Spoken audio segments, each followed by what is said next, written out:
આજની ધર્મકથા. પ્રણામ. સક્તોજી અને એમનું ચરિત્ર. આપણા જીવનમાં બહુ ઓછું સાંભળ્યું હોય એવું આખું આ જીવન છે.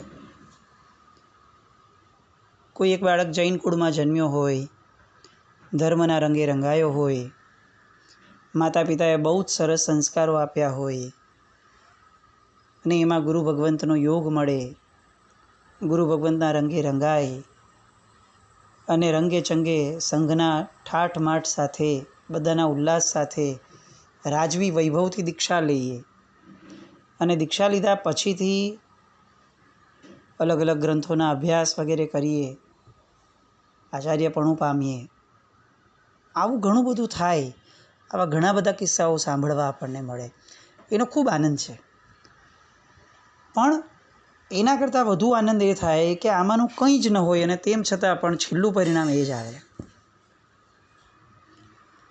ન જૈન કુળમાં જન્મ હોય, ન કોઈ એવા એ રીતના સંસ્કારો મળ્યા હોય, ન ક્યાંય કોઈ પ્રેરણા મળી હોય, ન કોઈ સંગ એવો મળ્યો હોય, સત્સંગ એવો મળ્યો હોય, ન કોઈ એવું વાતાવરણ, ન કોઈ આલંબન, ન કોઈ નિમિત્ત, ન ક્યારે નામ સાંભળ્યું હોય.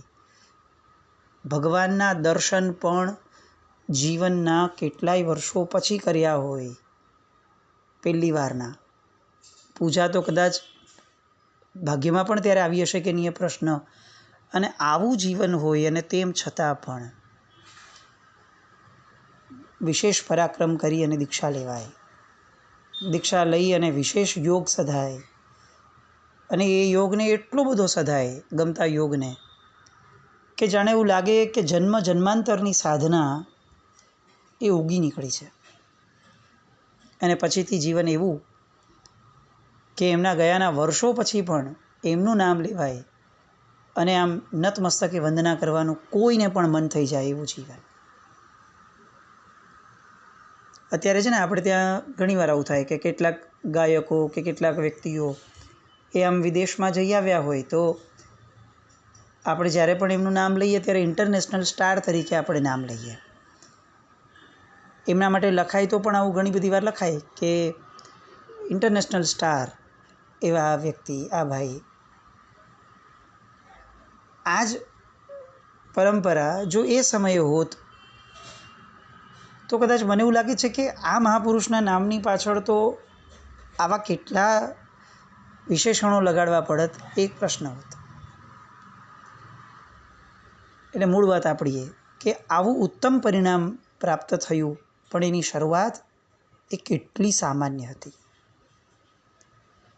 મહાપુરુષો આમ પણ એ જ છે કે જે લોકો સામાન્ય જીવનમાંથી અસામાન્ય જીવન જીવીને બતાવે છે. મહાપુરુષો એ નથી કે જે અસામાન્ય રીતે જન્મ્યા છે, જે જન્મ્યા સામાન્ય જ છે. લૌકિક અને લોકોત્તર ધર્મનો ડિફરન્સ પણ આ જ. લોકોત્તરમાં એમના ભગવાન, લૌકિકમાં એમના ભગવાન જન્મે પણ અસામાન્ય, જીવે પણ અસામાન્ય, અને જે કાળ કરી જાય એની પછી જે કીર્તિઓ ગવાય એ પણ અસામાન્ય. બધું જ અસામાન્ય હોય, કારણ કે એ અવતાર છે. જ્યારે જૈન શાસનની અંદરમાં આ પરંપરા નથી. અહીંયા તીર્થંકર પરમાત્માઓ પણ જન્મે તો સામાન્ય વ્યક્તિની જેમ જીવે. 3 જ્ઞાનના ધણી હોય, એ એમનો પૂર્વનો યોગ, એ બહુ ઉત્તમતા, પણ મૂળમાં જીવે તો બધાની જેમ જ. જન્મે ત્યારથી લઈને એમની માટે એવું ન કહેવાય કે એ કંઈ પણ કરી શકે કારણ કે એ તીર્થંકર છે, એવું આપણે ત્યાં ક્યારે નથી આવતું. એટલે આ ડિફરન્સ, સામાન્ય જીવનમાંથી અસામાન્ય બનવાનું, એ જે પુરુષાર્થ છે એ ગવાય, એ ઇતિહાસ છે. અને એવા જ ઐતિહાસિક પુરુષ એ આ સક્તોજી, કે જેની વાત આપણા ચરિત્ર નાયક તરીકે આપણે લઈએ છીએ. ગઈકાલે આપણે કોડોજીનું દ્રષ્ટાંત ચાલતું હતું. એ કોડોજીએ જે રીતે પોતે પૂનાની બાજુમાં ચોક ગામમાં ગયા અને ત્યાંથી જસાજીની સાથે રહેવા લાગ્યા અને એમાં જૈન મુનિનો સંગ થયો અને એમની પાસે પછીથી દીક્ષા લીધી મણિ વિજયજી મહારાજ સાહેબની પાસે, અને પછીથી તો આખરી તપશ્ચર્યા શરૂ કરી. મજાની વાત એ થઈ કે એમના પૂર્વભવના યોગને એટલું બધું બળ મળ્યું કે બહુ જ સાહજિક રીતે એ અતિશય વિકાસને પામ્યો. ધર્મ વિજયજી મહારાજની વાત ચાલે છે. એમના ગુરુ ભગવંત એ એમની સાથે બેસતા અને એમની સાદગી, એમની જીવનચર્યા એ બધું જોતાં જોતાં ધર્મ વિજયજી મહારાજ સાહેબ વિસ્મિત રીતે એમને પૂછતા કે સાહેબ આપની અંદરમાં આટલી બધી સહજતા કઈ રીતે આવે છે? પહેલાંના મહાપુરુષોનું છે ને જીવન પણ આવું હતું. એ લોકોના જીવનમાં બહુ મોટા પ્રસંગો થાય ને તો પણ એના મુખ ઉપરથી એમના આપણે કળી ન શકીએ, એ પચાવી જાણતા. એટલે અહીંયા ધર્મ વિજયજી મહારાજ સાહેબ એમને પૂછે છે કે સાહેબ, રૂટિનમાં આટલી બધી નિયમિતતામાં આટલી બધી ઘટનાઓ બને છે કે જેના પડઘા કમસે કમ આપના મુખ ઉપર તો દેખાય, પણ એક પણ વસ્તુનો પડઘો ન આપના મુખ ઉપર દેખાય છે, ન આપના વર્તનમાં દેખાય છે, ન આપના વિચારોમાં ક્યાંય દેખાય છે. પરિસ્થિતિ આવી અને વહી ગઈ, આવી અને વહી ગઈ, બસ એવી જ રીતે જાણે સહજ જીવન જઈ રહ્યું છે. પરિસ્થિતિની નોંધ પણ નથી લેવાતી. સાહેબ, આવું કઈ રીતે થઈ શકે? અને ત્યારે એમના ગુરુ મહારાજે એમને જવાબ આપ્યો કે એવું કઈ રીતે થઈ શકે એ તો મને નથી ખબર, પણ હું જે ભણ્યો છું, જૈન શાસનના ગ્રંથો જે મેં વાંચ્યા છે, એના પરથી હું એટલું સમજું છું કે જે આવે છે એ પરિસ્થિતિમાં આપણે કંઈ પણ કરીએ કે કંઈ પણ ન કરીએ, વિશેષ એ પરિસ્થિતિ વહી જ જવાની છે. આપણે ઘણીવાર કર્તૃત્વ રાખીને ચાલીએ છીએ કે આ પરિસ્થિતિમાં હું આમ કરીશ ને તો જ આ પરિસ્થિતિ આમ થશે, નહીં તો આ નહીં થાય. પણ હકીકત આખી અલગ છે. હકીકત એ છે કે એ પરિસ્થિતિની અંદરમાં આપણે એવું કોઈ વિશેષ કર્તૃત્વ ન પણ કર્યું હોત તો પણ પરિસ્થિતિ તો એ રીતે પોતાનો વળાંક લઈને વહી જ ગઈ હોત. પણ ઓલું હું જે છે કે ના, હું કરીશ, મારો પુરુષાર્થ, એ બહુ મહત્ત્વનો આપણને લાગતો હોય છે. એટલે આવું વાંચન કર્યા પછીથી મને સતત મનમાં એવું લાગવા લાગ્યું કે મારે કમસે કમ આ એક સુધાર મારા જીવનમાં લાવવો જોઈએ, આ એક ગુણનો મારા જીવનમાં પ્રાદુર્ભાવ કરવો જોઈએ. અને એની માટે સતત અભ્યાસ કરતો રહ્યો. તો એ અભ્યાસ કરતાં કિંચિત એ કદાચ મારા જીવનમાં આવ્યું હશે, જે તમે કહો છો એ પ્રમાણે એવું બની શકે.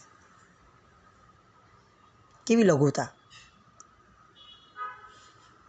પણ ધર્મ વિજયજી મહારાજ સાહેબને એમ થયું કે સાહેબ, તું એ અભ્યાસ મને શીખવો, મારે એ અભ્યાસ કઈ રીતે પાડવો? તો ત્યારે એમણે એમ કીધું કે હું કંઈ બહુ વિશેષ જાણતો નથી, પણ કેટલાક યોગ બળ, કેટલાક મંત્રો એ મેં શાસ્ત્રોમાં વાંચ્યા છે, અને વાંચ્યા પછીથી એને એ રીતે, જે રીતે કહ્યું છે તે રીતે એને સિદ્ધ કરવાનો મેં પ્રયત્ન કર્યો છે. તમે પૂછો છો, તમે યોગ્ય જીવ છો, તમને જિજ્ઞાસા થઈ છે, તો ચોક્કસ હું તમને આપીશ. જેટલું મને આવડે છે એટલું હું તમને આપી શકીશ. અને ધર્મ વિજયજી મહારાજ સાહેબે અવિહળ વિનય દ્વારા એમના ગુરુને સાંગોપાંગ પોતાના જીવનમાં ઉતાર્યા. પોતાના ગુરુ જે રીતે વર્તતા હતા એ રીતે કોપી કરવાનું એમણે જીવનમાં શરૂ કર્યું. પોતાના ગુરુ જે રીતે બોલતા હતા એ રીતે બોલવાનો પ્રયત્ન એમણે શરૂ કર્યો. પોતાના ગુરુ જ્યારે જેટલું બોલતા હતા એવું બોલવાનો પ્રયત્ન શરૂ કર્યો. પોતાના ગુરુ જ્યારે શાંત થઈ જતા હતા એવા જ શાંત થવાનો પણ પ્રયત્ન કર્યો.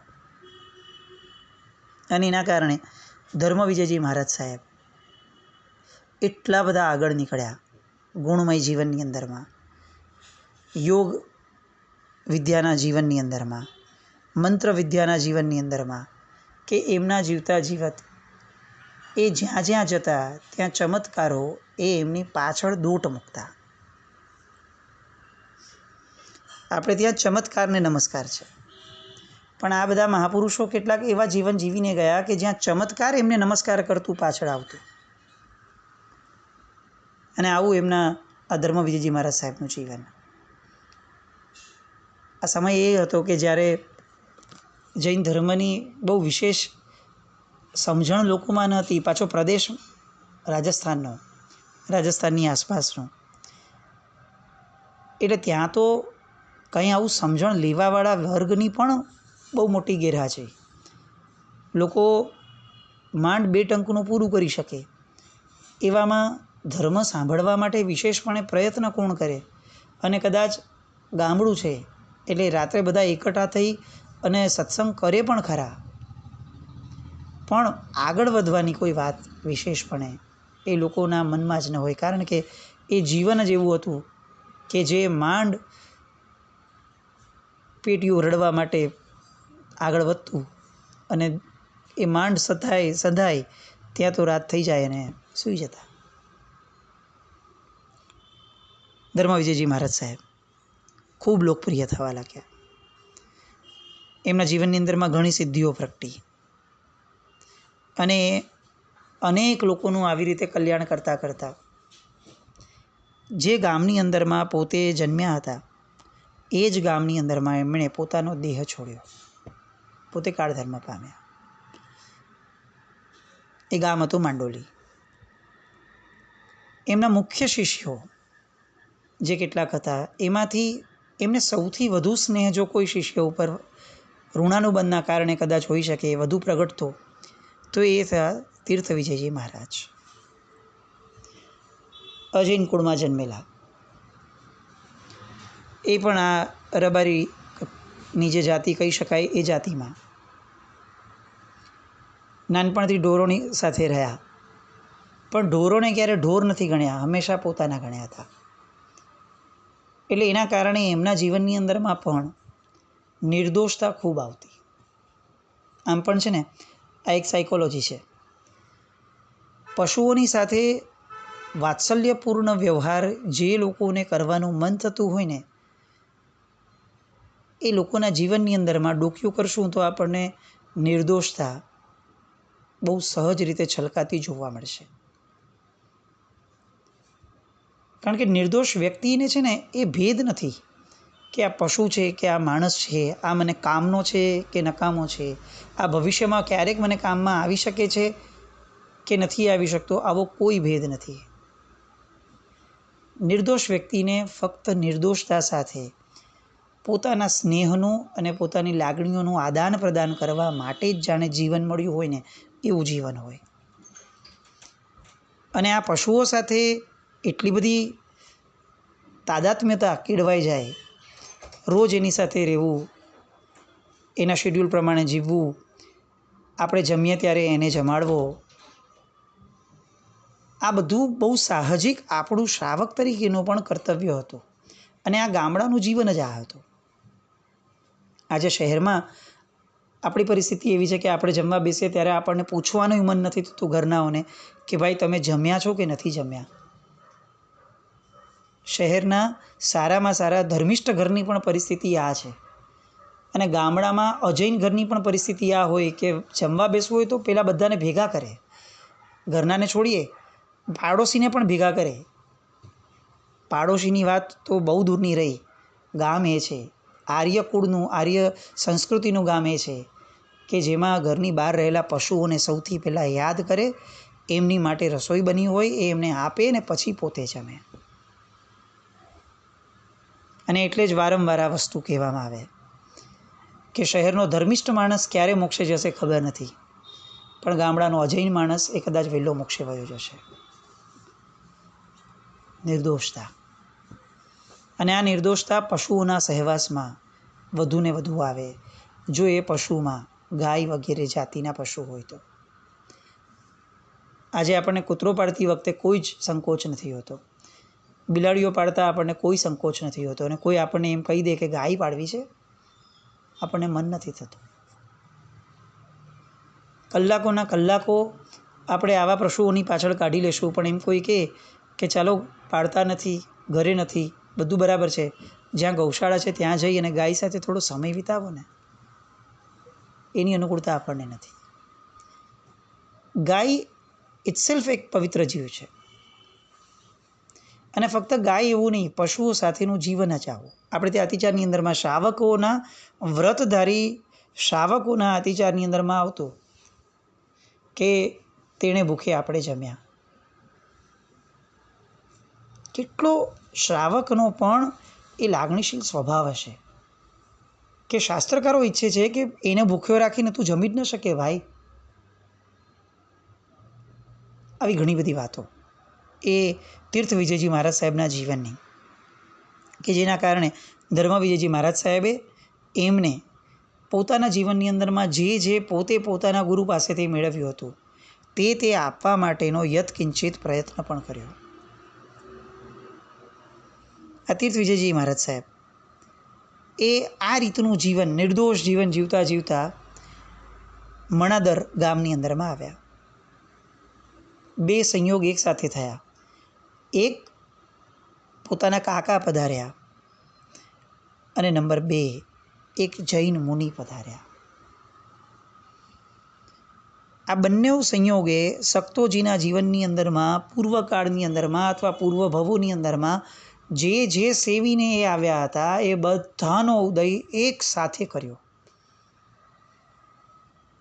ઉંમર કેટલી? તો કે 3-4 વર્ષ. પણ ગામડાનું બાળક છે ને હંમેશા બહુ વધારે પ્રતિભા સંપન્ન હોય શહેરના બાળકો કરતાં. કારણ કે આપણા બાળકોને એજ્યુકેટેડ થવું છે, પ્રતિભા સંપન્ન નથી થવું. અને ત્યાંના બાળકો એજ્યુકેટેડ હોય કે ન હોય, પ્રતિભા સંપન્ન બાય બર્થ હોય જ.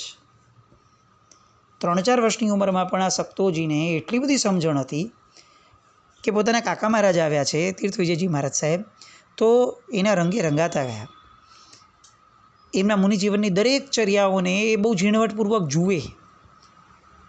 4 વર્ષની ઉંમરના બાળકને આવું જોવાનું મન થાય ને એ પણ બહુ નવાઈની વસ્તુ, પણ એ થતી. જન્માંતરીય સાધના હતી ને, એટલે ખેંચાણ રહેવાનું જ. એટલે તીર્થ વિજયજી મહારાજ સાહેબને વારંવાર જુએ, પૂછે, પ્રશ્નો પૂછે કે આવું કેમ કરો છો, આ નીચે જોઈને કેમ ચાલો છો. અને તીર્થ વિજયજી મહારાજ સાહેબ સમજાવે કે તારા પપ્પાની હારે તું જાય છે અને ડાંગ લઈને જતા હોય, ડાંગ લઈને, અને એ ડાંગ આમ નીચે ફેંકી હોય, નીચે પડી હોય રસ્તા ઉપર, અને ગાય એને અડફેટે આવે તો શું થાય? તો કે તો બાપલી પડી જાય બિચારી. કે ડાંગ એવી રીતે ન રખાય કે પગમાં આવે, એ લોકોને એને બાજુમાં રખાય. તો કે જો એક ડાંગ વચ્ચે આવે ને ગાય પડી જાય તો તું વિચાર કર, મારો આખો ને આખો પગ જો કોઈ ગાય પર પડે તો ગાયનો શું થાય? તો કે છૂંદો વળી જાય, સક્તોજીએ કીધું. અને ત્યારે તીર્થ વિજયજી મહારાજ સાહેબ એને કે જો ગાયનો છૂંદો વળી જાય તો પછી ગાય કરતાં 100 ગણો 200 ગણો નાનો જે જીવ છે એની તો કેવી સ્થિતિ થાય? તને ગાયનો આટલો બધો વિચાર છે તો મારે તો એનાથી નાના જીવનો પણ વિચાર કરવો જોઈએ ને. હું તારા કરતાં મોટો છું.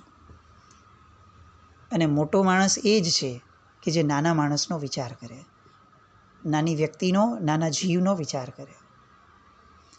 આવી રીતે સહજતા સભર ભાષાની અંદરમાં આ તીર્થ વિજયજી મહારાજ સાહેબ 4 વર્ષના સક્તોજીના કાનની અંદરમાં એવું બધું મૂકતા ગયા કે જેણે સક્તોજીના મનની અંદર એક બહુ મોટો ખળભળાટ મચાવી દીધો. એનો સ્નેહ એટલો બધો વધવા લાગ્યો તીર્થ વિજયજી મહારાજ સાહેબ માટે કે સતત એમના સાનિધ્યમાં રહેવા લાગ્યા. માતા પિતાને એમ કે કાકા મહારાજ છે, આમ જૈન ધર્મ વિશેનું કોઈ બહુ વિશેષ સમજણ નહીં, પણ પરિવારમાંથી ભલે દૂર રહેતા હતા પણ છતાંય કુટુંબમાંથી દીક્ષા થઈ છે, તો એમણે કેટલીક જે મિનિમમ સમજણ હોય એ પ્રમાણે એમણે રાખ્યું કે મહારાજ સાહેબ છે, કાકા મહારાજ છે, તો જાય જ છોકરો. પણ ઓલો છોકરો ફક્ત એમને એમ નહોતો જતો, એ તો ગયો અને એણે બધી જ ચર્યા સક્તોજી એ શીખતા જાય, જોતા જાય, સમજતા જાય. હવે જ્યારે જવાના દિવસો આવવા લાગ્યા ત્યારે તીર્થ વિજયજી મહારાજ સાહેબે આ સક્તોજીને એક વસ્તુ કીધી કે તને હું અહીંથી વહી જઈશ પછી તો શું કરીશ? એટલે સક્તોજીએ કીધું કે પછી તો હું શું કરીશ, જે નિયમિત મારા બાપુજી મને જે કહે છે બાપુ એ કરાવીશ, એની હારે જઈશ, અને ઢોરોને જેમ ચરાવવા જવાનું છે એ બધે હું જઈશ સીમાડાની બહાર. અને તીર્થ વિજયજી મહારાજ સાહેબ પૂછે છે કે તને હું યાદ નહીં આવું? તો કે યાદ તો બહુ આવશો. તો કે તો શું કરીશ યાદ આવશે ત્યારે? એટલે સક્તોજી કે તો હું શું કરી શકું, મને શું ખબર, તમે કહો. એટલે ત્યારે તીર્થ વિજયજી મહારાજ સાહેબ કહે છે કે જ્યારે હું યાદ આવું ને ત્યારે હું તને એક મંત્ર આપું છું, એ મંત્ર ગણજે તો તને એવું લાગશે કે હું તારી અંદર જ છું. આ આખી વાત છે ને 4 વર્ષના બાળક આગળ થાય. આ રિપીટેડલી બોલવાનું કારણ એ છે કે આપણે કલ્પના ચિત્ર ઊભું કરી શકીએ કે આજે 40-50 વર્ષની ઉંમરે પણ આપણે જે સહજતાથી આપણા પૂજ્ય તત્વોને હૃદયની અંદરમાં નથી વસાવી શકતા, એ જબરદસ્ત માનસિક પુરુષાર્થ 4 વર્ષની ઉંમરના એ બાળકે પોતે કરેલો. જેવું તીર્થ વિજયજી મહારાજ સાહેબે કીધું એટલે તરત એણે કીધું કે હા મારે આવું કરવું જ છે. તમે મારી અંદર આવી જતા હો એનાથી રૂડું શું? તો પછી મારે તમે વયા જાઓ તોય મને ચિંતા નહીં ને. બાળકને બાળકની ભાષામાં શીખવાડીએ ને તો જ પરિણામ આવે. આજે આપણી પરિસ્થિતિ એવી છે કે આપણે આપણી ભાષા સમજી નથી શકતા, આપણે શું કરવું જોઈએ સમજી નથી શકતા, અને આપણી ભાષામાં આપણે બાળકને સમજાવવો છે. બાળક કઈ રીતે સમજશે? સક્તોજીને આ તીર્થ વિજયજી મહારાજ સાહેબે જતાં જતાં નવકાર આપ્યો કે તું આ નવકાર ગણીશ ને જ્યારે ત્યારે તને એવું લાગશે કે હું જ તારામાં છું. કોક ભવોમાં છે ને પરમાત્માએ પણ આપણને આવી રીતે જ કદાચ કર્યું હશે. તકલીફ એ છે કે ને આપણી શ્રદ્ધા એ દિશામાં આગળ વધી, ને આપણો પુરુષાર્થ એ દિશામાં આગળ વધ્યો. નવકાર રહ્યો પણ શ્રદ્ધા અને દિશા વગરનો, અને એટલે જ એ એમનું આત્મકલ્યાણ સાધી ગયા અને આપણે હજી પણ અહીંયા ને અહીંયા જ ભટકીએ છીએ. અબોલડા ગીતની અંદરમાં કવિવર્ય આ જ બધી વાતો કરે છે કે એક દિવસ તમે ને હું આ કરતા હતા, તમે ને હું આ કરતા હતા. એમાં એમણે આ કડી લખી, એક દીને તમે અને અમે બેઉ સિદ્ધ સ્વરૂપી એવી કથા નિત્ય કરતા. આપણે બે ભેગા મળીને હે ભગવાન આવી પણ વાતો કરતા હતા કે એક દિવસ આપણે બે ભેગા મોક્ષમાં જશું. એ વાત તમે પકડી રાખીને આજે હું અહીંયા રહ્યો. સક્તોજીની આ બધી વાતો આપણને ઘણું બધું પ્રેરે છે. આપણી ઘણી બધી સંવેદનાઓને એક સરસ મજાની દિશા આપી શકે એમ છે. બસ એ દિશાની ધારામાં આપણે સરસ મજાનું આગળ વધવાનું કાર્ય આવતીકાલે ફરીથી કરીએ. જીનાજ્ઞા વિરુદ્ધ કંઈ પણ બોલાવ્યું તો મિચ્છામિ દુક્કડમ. જૈનમ જયતે શાસન.